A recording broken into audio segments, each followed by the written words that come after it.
Welcome to the Leadership Conversations podcast. I'm your host, Jono White. I'm the founder and principal consultant of Clarity. We are an Australian-based consultancy that works with leaders around the world, and our passion is to invest in people to become everything they're meant to be in order to fill the world with healthy organizations that people love to work for and customers line up to buy from. The goal of this podcast is to invest in you and your leadership. If you're just joining us for the first time, then feel free to check out consultclarity.org. That's our website, consultclarity.org. We have so many free resources on there. The most popular being our 7 Questions on Leadership series. We've had more than 1,500 leaders from around the world in all different sectors give their in-depth answers on leadership, what books they love, what they found most challenging, the most meaningful stories, how they structure their time through the day. That's free, so go and check it out. And we'd love to interview you about your leadership. I believe you have advice from your experience, your context, and your life so far that is important and can help other leaders. It's also a great way to give back. It's free to get involved, and you can do so by going to consultclarity.org/7-questions-interest, or just Google consultclarity.org 7 questions interest and fill out the form that pops up. We have a free resource for you on our website. It's called Leadership Survival Guide. It's a 57-page ebook. It has interviews with 10 world-class leaders, and you can go to consultclarity.org. It's right at the top, and get that today. We also have a daily email that we send out to over 15,000 leaders, and that email contains the highlights, our best content from our podcasts, our blog, my book, the books that we're loving that are out there about leadership. It's also the best way to get access to our masterclasses and workshops before anyone else. And there's also exclusive and limited special options just for subscribers. And you can subscribe by going to consultclarity.org/subscribe.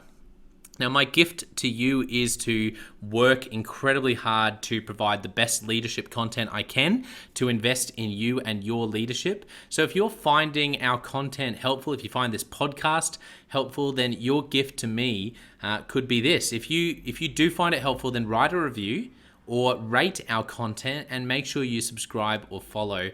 I can't emphasize enough how helpful that is. It really does help us to get the word out there so we can invest in more leaders to become everything they're meant to be.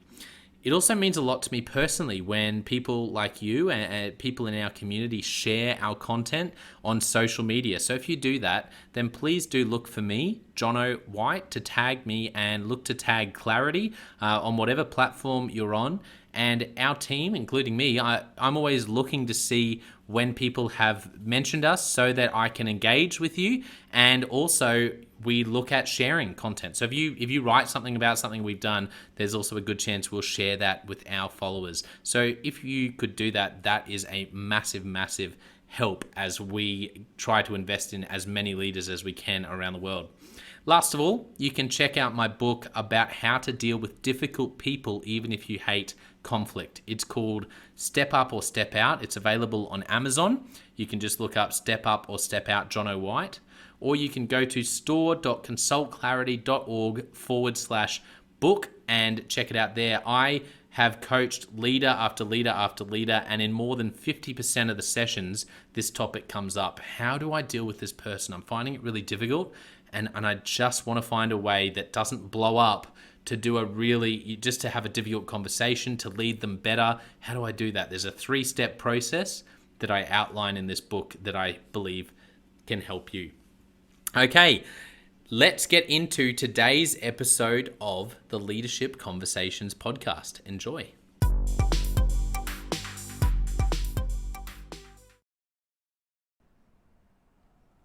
Welcome to another episode of the Leadership Conversations podcast. Today's guest is Lane Kawaoka, all the way from Honolulu in Hawaii. Bit jealous. Lane is the podcaster, host of the podcast SimplePassiveCashflow.com. Welcome to my podcast, Lane. Hey, thanks for having me. So tell us a little bit about what you do, Lane. Yeah, so today at simplepassivecashflow.com, we bring in and educate investors. And with our group, we've bought over 7,700 rental properties, $1 billion of assets, um, all throughout the United States. Wow. that's that's awesome. That's awesome, man. Congratulations. I love hearing people's stories. I know it's always a joy for listeners too. So I'd love to know, what are some of those moments, even as far back as childhood, you look back, what are some of those moments that really shaped you becoming the person you are today? Yeah, so growing up, I'm not gonna say we're broke or anything like that, but kind of your average middle class family. We were taught to be frugal with our money. We go to restaurants, we don't order soft drinks because that costs money. We get water.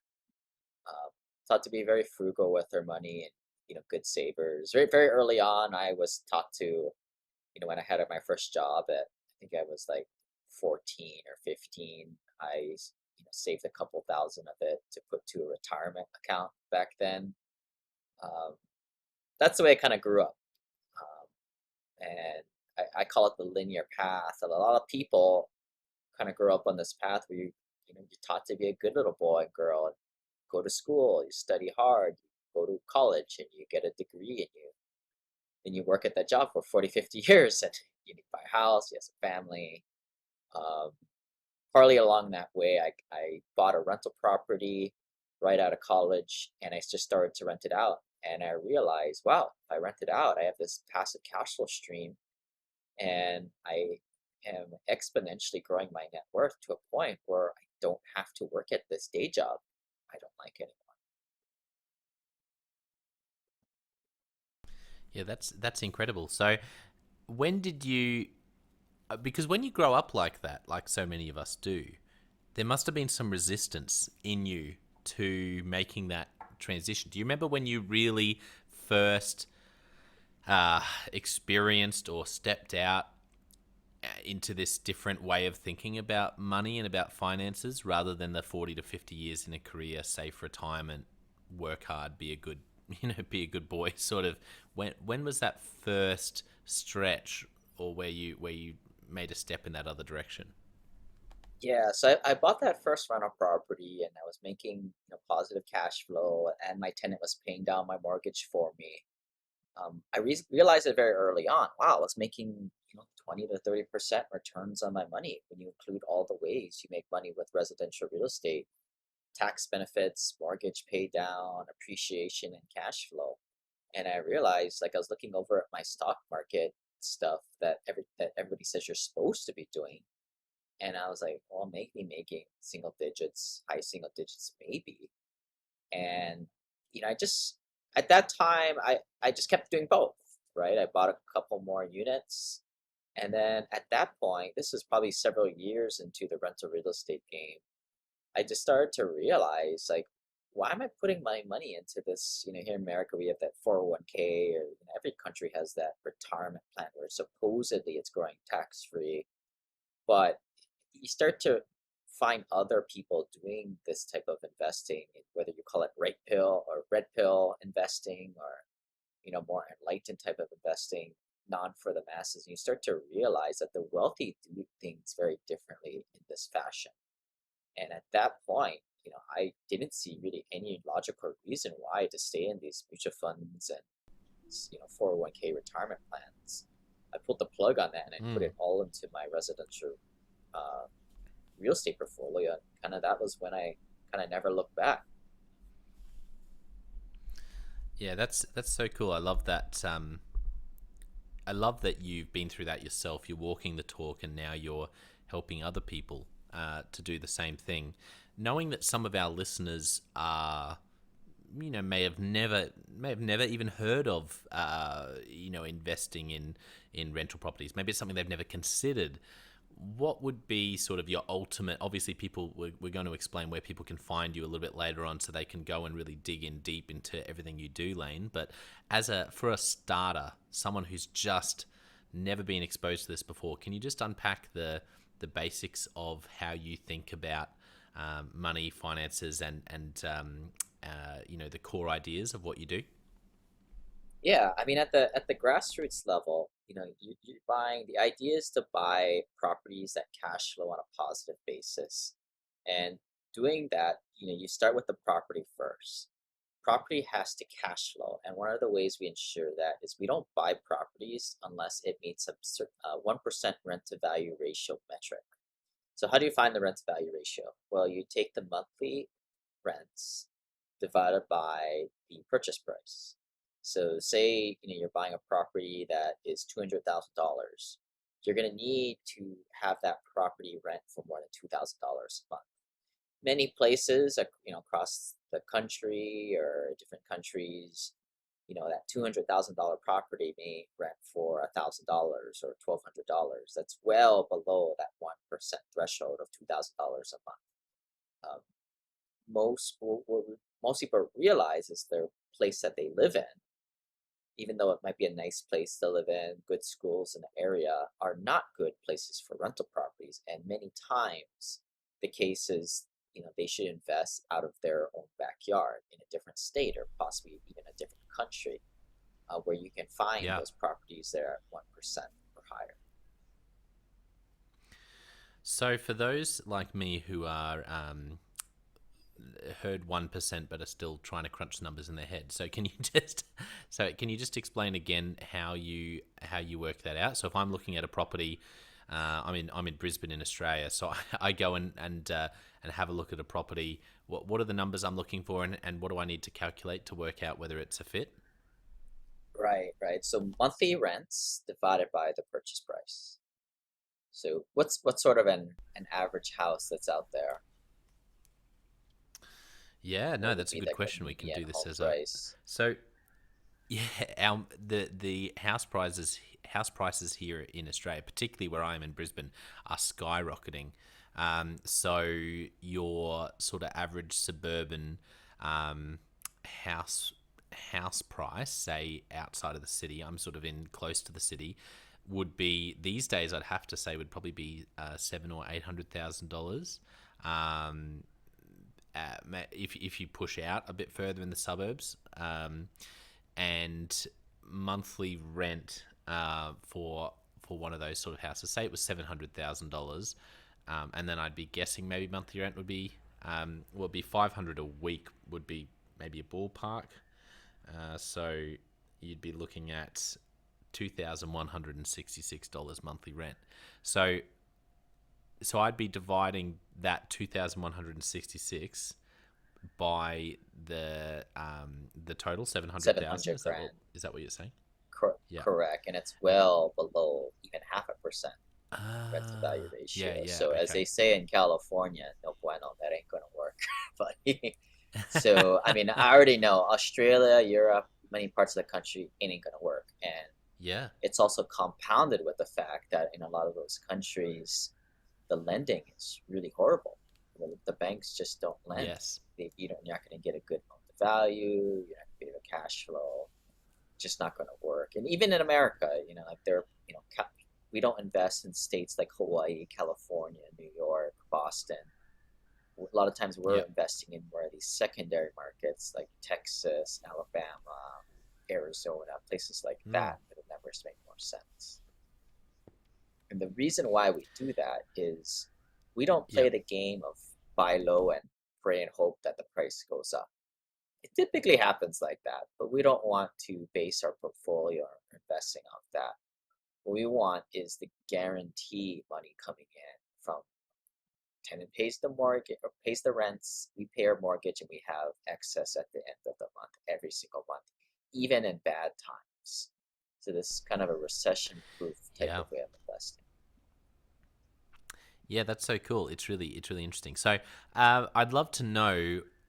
Do you have any favorite stories of your biggest wins on this journey, where it was um, a real sort of breakthrough moment for you, where you invested and that's been a really big win so far? Anything that comes to mind? Any moments where there've been sort of champagne Um, sort of moments? Well, not really any kind of like doom and gloom or Halloween horror stories types because, the way we do it is pretty boring, right? Like, it takes a while. There's not a get rich quick scheme.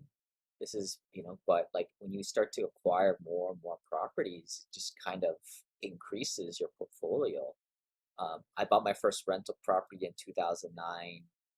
By 2015, saving all my money from my day job, being pretty frugal back then, I was able to amass 11 rental properties. But like I think a couple of years ago, we started to buy 300 units apartment complexes. At that time, that was a big win, to kind of really step up to that commercial scale. But it all started with that first rental property. That's the hardest one to get, and that's kind of where we kind of help a lot of people, educate them, give them the confidence to be able to buy that first rental property. So, what advice would you give to those people who are listening, who want to buy their first rental property, knowing that once again this is something people can reach out to you and potentially work with you and your team to do that? But what advice would you give about how to go on that first journey? Yeah, a lot of it is numbers based. It's that we mentioned the 1% rent to value ratio. Once you find something that hits green on there, you have to analyze the property a little bit more in detail. People can go to simplepassivecashflow.com/analyzer and download my free spreadsheet there, and it breaks down all the expenses, repairs, maintenance, taxes, insurance, all those little things you're going to have to pay for, and make sure that you're going to still have a positive cash flow at the end of the month. Again, that's all for free on the website, and that would be kind of the first step for people to kind of just do that exercise. It's not rocket science, this type of stuff. It's just putting it into a spreadsheet and deducting all these um, very estimatable expenses that come up, and then just going out there and buying it, quite frankly, and then just adding them to your portfolio. What's involved in buying a property in another state or another country for, it might sound like a silly question, but I've never done that before, and many listeners may not have either. What's sort of the process involved in doing something like that, Lane? Yeah, I mean, when you're buying a rental property, you're working with the local broker, and those local brokers, they get paid to complete the transaction. So you find a good one, their job is to walk you by the hand. So it really should be pretty easy, whether you're buying it in state or out of state. For some of the more foreign buyers, especially accredited investors, that's kind of why we buy these large apartment complexes, so because it has the economies of scale to bring in multiple investors, and all they do is just they put in money, and then we go out and we get the loan on their behalf, in our personal names. That way the investor is even more passive and has even less things that they need to do. Yeah, that makes sense. I can see that why that would be so popular. So let's talk about this, I guess, the other side of it, which is running your own business. And I always love chatting with podcasters who have really learnt a lot about communication, and knowing that our audience are leaders, and some people will hopefully reach out to you because what you do, your core business, is like what they really need personally for them right now. But I'm interested to ask you about running your own business and communicating. Let's start with communication. What have you learned about how to create a brand and build, I guess, a tribe and a following, which is something that you seem to do really well, Lane? Yeah, so I mean, so we started the podcast in 2016. Nobody listened for the first couple of years, but probably around then, I think a lot of people, it started to gain traction. And I think the reason why it got popular is, at the time, I was buying just little single family homes myself. I wasn't buying the large apartment complexes back then. People just found it pretty useful because it was very raw and authentic. And it was definitely a follow my journey type of podcast, as it still is today. Even though I kind of, do things that are more geared towards high net worth investors. Um, but I think that's the main thing: is be authentic, be your own voice. I bet you hear it a lot, but then again, you see so many podcasts that are just kind of lame duck, pretty flaccid in terms of like character and authenticity. People want to hear the failures. Yeah, 100%. People want to hear the failures. They want to hear they want the vulnerability, the authenticity, um, and do you have any other advice around content? Are you still really feeling like podcasts is where it's at for you, or do you sort of across your other sort of channels have any advice for people and leaders who really want to expand their reach? You know, as of right now, what's working for you in terms of channels and how to communicate? Yeah, and the podcast is really how we got here. A lot of investors, busy high net worth people, they drive to work that they don't like in their cars. And when they're at home, they're doing chores, washing the dishes. So the podcast really lines up to being that. Um, Although, video is harder to create, it offers an extra layer of authenticity that you don't get, right? You see all the facial expressions. That is something that Yeah. we're kind of starting out and building out at the moment.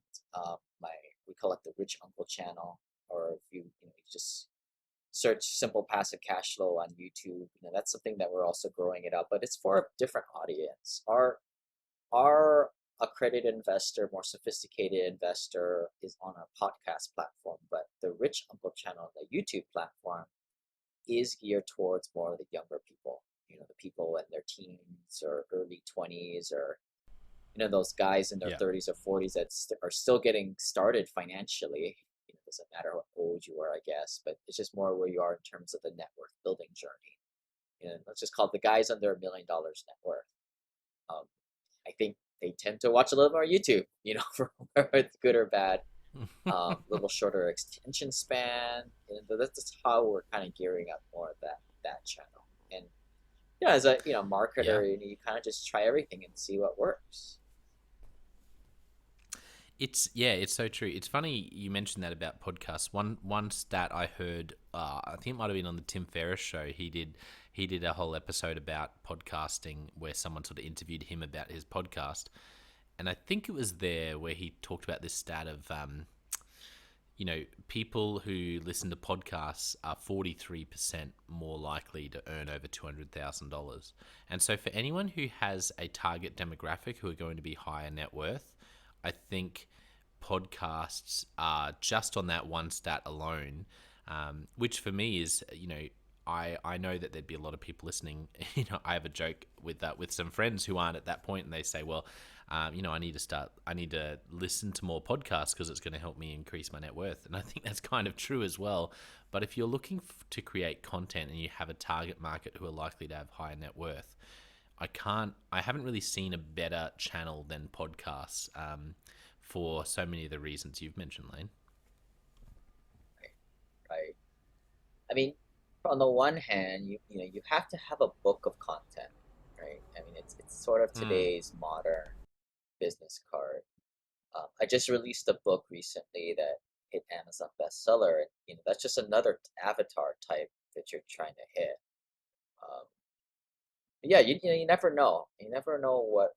I mean, I just thinking for myself, and maybe I'm not my ideal client. Maybe I am, but I listen to podcasts. I don't have a day job anymore, so I don't really listen to too many podcasts.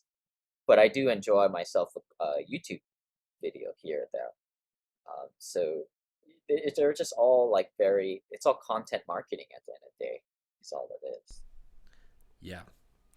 Yeah, no, that's such good advice. Well, I've got a bunch of Leadership Express questions to ask you, which I've been really looking forward to hearing your thoughts on these. Are you ready? Yeah, here we go. Okay, firstly, what's a book that you've gifted to other people? Well, when people ask about real estate investing, I always try to tell people go out and just go buy a property. It's really not rocket science. It's not that hard. Download the free analyzer that we have and get started. Um, but some people always are like, well, I'm putting so much money down on this. I probably should read a book. Like, all right, well, check out The Millionaire Real Estate Investor by Gary Keller. It's I Yeah. think it's a great read in terms of knowing the high level of you know what markets to invest, for example, or some of the Mm. little nuances. The rest you're going to learn by just doing. But I would say read that book, but try not to. Too many people read books, in my opinion. They don't do things. Yeah.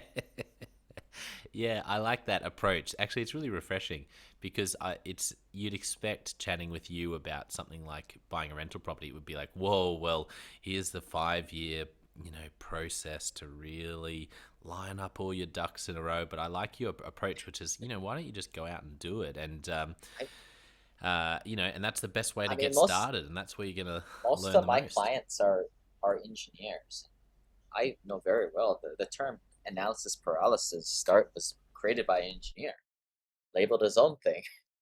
And if people, what people don't realize is, there's a great framework for learning things and doing things, which is the 70-20-10 rule, which states that 10%, the smallest part, is like your academic part.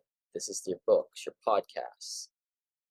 Next is the 20%, which is the getting around people, learning from other people, getting advice from others. But 70% of it is doing it. All too often, people throw this framework upside down, and they spend 70% of the time reading podcasts, all this stuff, and they never do anything. Yeah. That's the problem. Yeah. I like that. No, that's great advice. Um, so, and just a reminder of where can people find your book? I'll ask you this again later, but just for those who might have heard you mention it before, what's the name of your book again for people who Yeah, really want to get their hands on that? yeah, they can check it on Amazon. The Journey to Simple Passive Cash Flow. Brilliant. Any now your podcast, simple passive cashflow.com, but is a great one for people to check out. Are there any other podcasts that you're really loving right now on any topics? Any other books you're reading or YouTube channels you're watching right now?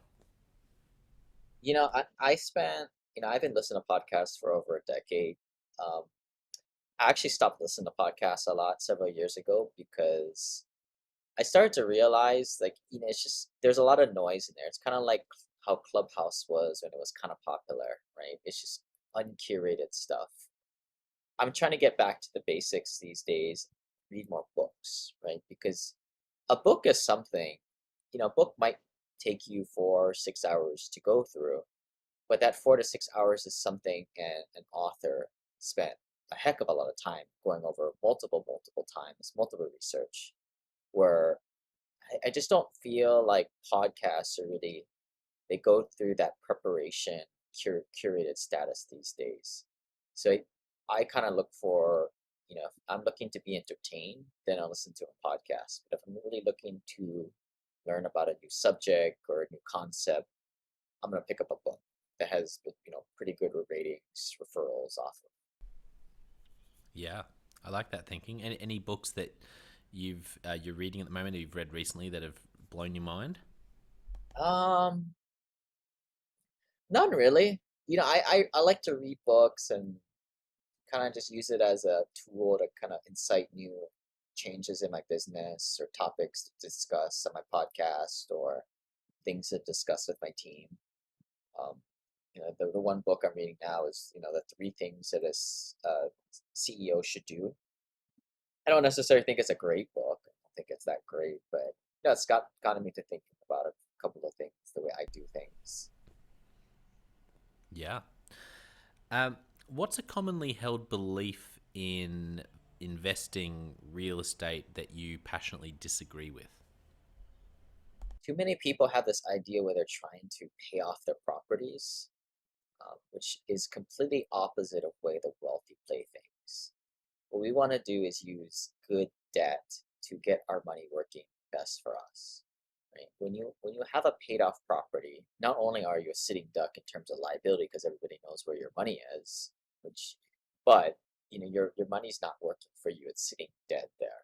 So what smart sophisticated investors do is, once they have maybe 20 to 30% of equity into a property, they're already looking at ways to get that equity out to put it somewhere else to buy more assets or maybe sell it into a larger property via an exchange or getting a refinance or a HELOC on the property. You don't want to pay Yeah. off your properties, despite what mom and dad told you. And this very simple thing is kind of repeated again and again. And this Yeah. is what countries do. This Mm. is what governments do. They use debt to go out there and purchase more other passive income generators, or pigs for short. And Hmm. we use that to pay less taxes because here in America we can use the depreciation from real estate assets to pay little to no taxes. That's so interesting. I mean, it makes sense when you explain it that way, but it's a built-in thing where you're going, oh, okay, well, if I'm going to get into this, then goal number one, get rid of my debt. And actually, you're saying, well, if you look at how the wealthy do it, even countries, where the most wealth is, these governments, is actually to use good debt to create and gain more pigs. The passive income. What did that stand for again? Passive income Passive generators. income generators, right? Ah, that's brilliant. Um, and just a silly question, but how do you do that? Like, what does it actually look like in practice to have a good debt on a property and then to take an increase in equity? Do you have to get it valued? Like, how does that work in a day to day of running an investment portfolio like you have? Yeah, so the property will appreciate over time, and you're going to be continuing paying down your mortgage. But once you have 25, 30% of equity position in there, it's time to start shopping it around to different lenders who will allow you to pull money out of the asset and keep another loan on there. With our commercial properties, we're able to do what's called supplemental loans on top of our existing loans, which kind of really makes things very cost effective for us to pull out money. But if it was just your own primary residence, you can do what's called a home equity line of credit, or you just get a brand new refinance where you pull out equity out of it. But like that's the Yeah. number one sin of what most people do is they pay down all their property and Mm. they're not making any money off of it. Really, what they should be doing is taking that one, just using that one property for example, and buying five with that with 20% down payment. And those five properties are Ah, you have five tenants putting in their heart, sweat, and tears, paying down your mortgage for you and your debt service. And then not only yeah. are five properties going up with appreciation, but you have five properties depreciating too, which you can take off your taxes. And you have the cash Hmm. flow from all those five properties. And instead of 5, 10 years, you split it again, you get 10 to 15 properties from that. Yeah. And Yeah. this is why the rich get richer and the poor just kind of follow the old mentality of pay off debt. Because what I realize is for a lot of people who make good salaries already, if they were to just flip the switch and invest in this fashion, the way and do these alternative financial ideas that the wealthy do, many people that I work with are able to get financially free in 3 to 5 years, very simply. And Yeah. like hell, they're going to go Wow. back to their day job, right? Like who would do that? So Yeah. everybody needs to keep paying off their houses so that you guys can keep powering society. Because if not, all these smart people will just leave you. I can see why you call it simple. It is, but it is so simple. But it's funny how there's a. This is what I find with a lot of leadership principles. Actually, it's the same thing where what you actually need to do is simple. It's hard, like it's difficult to do because it requires a lot of discipline. You are doing something that's counterintuitive or countercultural, but really, often the great ideas, and if you go and look at a great leader or a great investor, what they're doing is very very simple. Right, right. And maybe, you know, what I think is always like the best way of implementing this stuff is your peer group, right? What your peer group is Mm, doing, if they're up going out when they get a little bit of equity, they're turning it into more properties and counterbalancing their portfolio, finding more cash flow, diversifying again, and then doing other strategies with their taxes. And we didn't talk about infinite banking today, but that's another concept that the wealthy do. If you're kind of in that ethos of a lot of people doing that, it's second nature. But a lot of those things are very counterintuitive. Or what I mean, my parents think I'm crazy. yeah. Right? Like Yeah. friends and family, they think the stuff that we do are absolutely crazy. And some people think that is actual like a sin to take money out of your home and not pay it down. They think that, or to take money out. I remember when I took money out of my Mm. 401k, I thought that I was being naughty. You're not supposed to do Yeah. that, right? But yet I see Uh, these very high net worth, sophisticated people doing it, and I got confused and kind of I did it myself, and it made logical sense. But it did it, it took a few years till I felt comfortable doing it, right? yeah. Yeah. So what I have to ask you this because it popped into my head, and I know a lot of people listening would think this. You've mentioned one thing that the wealthy, or you mentioned a couple of things the wealthy do. One of them is to use leverage good debt. Don't necessarily try to pay it off, but actually leverage it to find more passive income generators. What are the other things that you see now that you've had more experience working with and watching high net worth individuals with how they do it? What are some other things that you see as patterns of how the wealthy um, invest and treat money? They get out of the retail investment markets. The retail investment markets are made for the average Joe to invest their money. Unfortunately, that's when average Joe gets screwed because those are the investments that have the highest fees and highest hidden fees that they're just unaware of.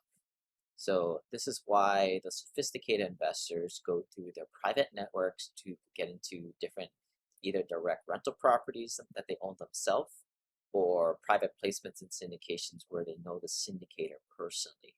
The idea is to cut out all these little unnecessary middlemen. And that's been a big frustration of mine. Right?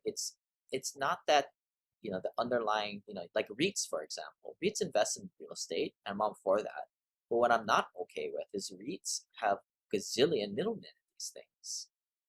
It, sure, you're investing in real estate, but it's all like the hidden fees that I'm not okay with. And those hidden fees are the things that are essentially robbing people's hard work and energy from having good retirements. You get rid of all that middleman, and you could typically get like 2 times as much returns with less risk.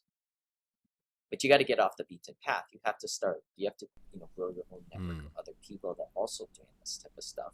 If not, you're just going to yeah, go and buy stuff retail. absolutely. No, that's a great thought. What about a recent leadership lesson that you've learned for the first time or been reminded of? Um, it's like so we work with a lot of our clients to create up succession plans, and it is pretty simple for them to get financially free, typically 5, 10 years or less.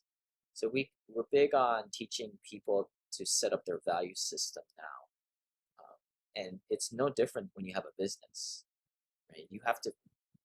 I would urge everybody to think of at least a few to maybe 7 values that are very important to you, and it might stem from things that upset you in this world, right? That might be a value, like if maybe one of my values is loyalty and not to be all cheap.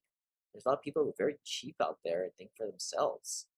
Um, so our values are being generous, and not being petty, and act with honor. Do what's right, even though it may cost you a few dollars at the end of the day. And Yeah. then you explain that to your employees, and you kind of stick to those values, and you teach them that obviously we're not going to be watching over your shoulder every little decision you do, but if you emulate in good spirit these values, you know if there is ever any issue, we'll back you on. Yeah, that's great, Lane. And I think that's so important, and it's to understand and articulate your personal values and then to live them out. That's great advice. A movie or TV show that really impacted you? I recently saw the movie Old. It's that movie where people get really old really fast, and I think it just reiterates that we never know when this time on Earth is going away, and potentially, if you wait the way you look at it, we're just in a waiting room, waiting to go on the next journey. All this money, you can't take it in the next life with you, and And yeah, you never know when your day is last, yet you're trying to invest for forever. And those two are just contradictory, but you have to balance the two. I've had a lot of investors come through my network where somebody has died in their family or they've passed away, and um, it's just it's sad when they work so hard to build this portfolio. They delay gratify for many years, yet they never really enjoy what they created. Yeah, that's it's a good thought and a good recommendation. Old. Okay, last question. If you could only give one piece of, let's go with investment advice, because I've really loved the angle of today, which I think will be helpful for a lot of leaders listening. If you could only give one piece of investment advice to a young leader early in their career, 25, who might be listening, what would you say to them? Um, I'll do another paradigm. I mean, I think the way traditional investing is teaching people these days is that you want to be investing for the future, and now's the time to be a little more riskier. I think the complete opposite. The way I kind of prime my group is, you want to be investing for cash flow first, because once you have cash flow, you've replaced a portion of your expenses, half of your expenses, all your expenses. You start to have choices at that point. And especially if you're a young entrepreneur, if you can replace your expenses, now you're making different choices based on a different set of values and motivations. You're not worried about putting food on the table. You're making the right decisions because it's the right thing to do from a value standpoint, and the right thing for the long term of and the longevity of the business, which is a leading breathing thing. So, instead of investing in all these cockamamie venture capital things that can go from zero to a gazillion and zero, you know, oftentimes the cash flow play is, investing in rental properties where you know what the profit and loss statement is going to be at the end of the month with high confidence. And if not, there's always next month, right? You get on the next month go around, and you slowly build and chip away your portfolio. Investing that way is very capital intensive, but it Mm, over time it kind of grows and it pumps and it grows and it grows and it grows, and I think it creates a portfolio that is mm, very bulletproof. Um, yeah. and it's going to take a few years though to do that. It's not a get rich quick thing.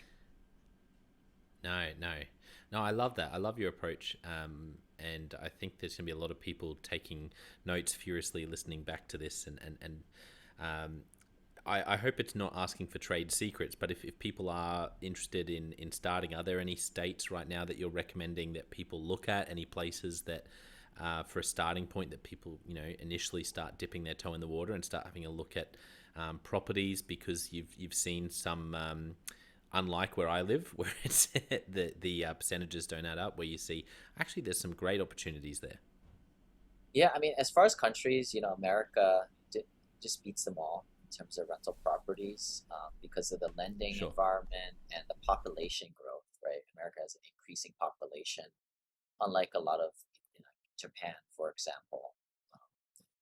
And here, like a lot of our lending is subsidized by the United States government, to get people to buy houses, which ultimately just benefit us, the landlords, the investors. But as far as certain states, we stay out of the blue states, the democratic states, because typically the landlord laws are not on our side. It's more slighted in terms of the tenant. So nice place to rent, that's for sure, but not where you want to be a landlord. So a lot of we focus more on the red states, and then we focus on emerging markets. We look where the population growth, and as you're seeing, this ain't rocket science, right? Where the people are moving towards and the population is growing is where we invest. So that's why we kind of stick to a lot of places in the Sun Belt states, southern parts of the country, from Arizona, Texas, Alabama, down there. Typically, the more growth red states down there, and nothing that anybody can't emulate. That's awesome. This is great. And next question, which I know a lot of people will be waiting for again. So where can people find you? How can people start working with you? There might be some high net worth individuals listening going, oh, finally found someone that I can just, get a hold of and really like the way you work and your values and might want to work with you, or just start listening to your content. So what are the different ways people can connect with you, Lane? Yeah, so people, podcast listeners, I'm guessing they can go to Simple Passive Cash Flow Passive Real Estate Investing on iTunes and Google Play. Take a look at all our free guides at simplepassivecashflow.com. Like I said, if you're looking to buy your own rental property, getting started there, check out the free analyzer. But if you're already a higher net worth investor and you don't want to deal with little rental properties, which most investors graduate towards, um, those are what syndications and private placements. They can learn more about that on the website also.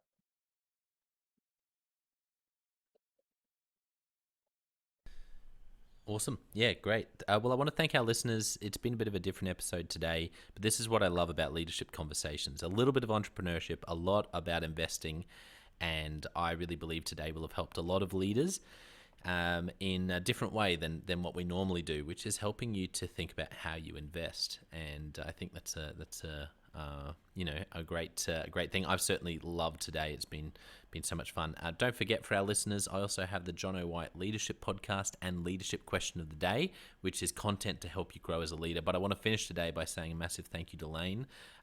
You have, as I said, one thing that really strikes me from today is that it's simple. And simple passive cash flow. I think I understand why you call it that now.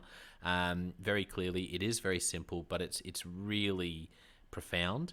And you've definitely challenged me in how I think about investing and about money. And I love that. So I just want to thank you for coming on and for having such a great conversation, Lane. It's been a joy. Yeah, thanks for having me. Aloha.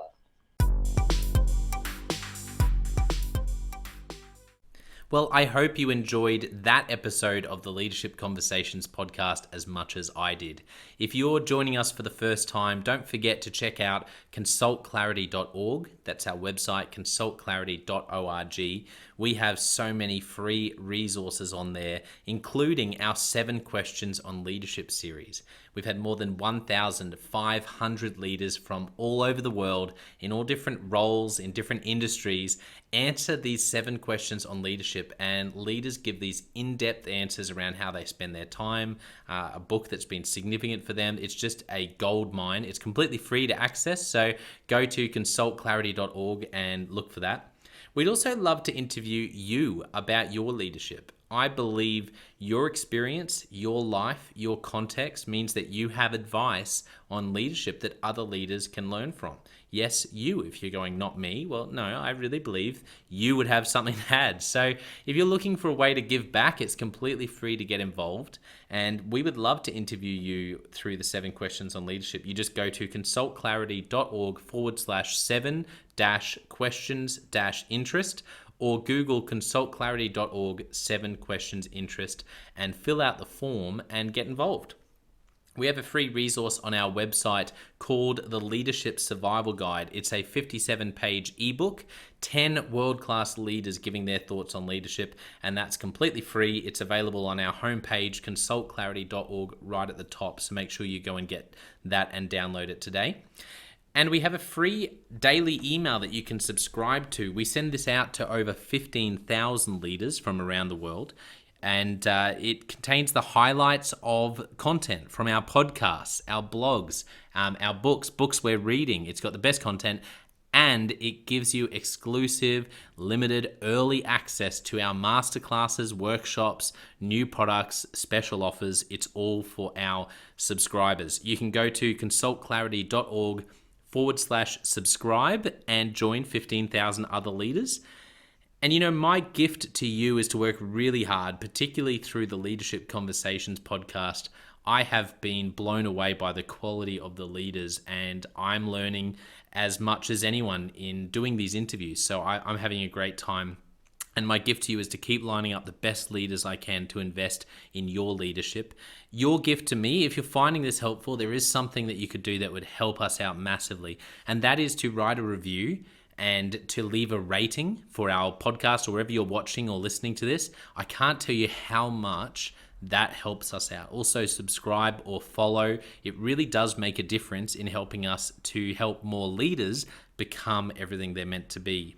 Another thing that means a lot to me personally is when I see our community share our content. So if you do share this or any other piece of content on social media, then thank you, and please do that. And look for me, Jono White, or Clarity, and tag us in your post. Our team is always looking for posts to engage with from our community, and there's also a chance that we'll share your content to go beyond and share it with our followers. Last of all, you can check out my book. It's called Step Up or Step Out: How to Deal with Difficult People Even If You Hate Conflict. I wrote this book because 50% of the coaching sessions I have with leaders, this topic comes up again and again and again. And it's this idea of, how do I have this difficult conversation? How do I lead this person better when I'm finding them difficult? Or in some cases, you look and you say, I think I might be leading a difficult person. They're just quite difficult to lead, or I'm finding them quite difficult to lead. So there's a 3-step process that I unpack in Step Up or Step Out. And the amazing thing, and I've literally done this myself, and I've heard it anecdotally from other leaders as I've coached them, is that if you follow this process, you will see that person step up and change their behavior or make a decision, which is to step out some of the time.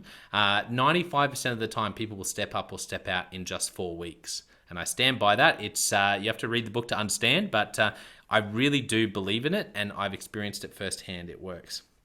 So you can go to Amazon, look up Step Up or Step Out Jono White, or store.consultclarity.org/book. Well, thank you so much for listening. We're going to be back with a new episode next time of the Leadership Conversations podcast. And I hope today has helped you to take another step towards becoming the leader you're meant to be. See you next time.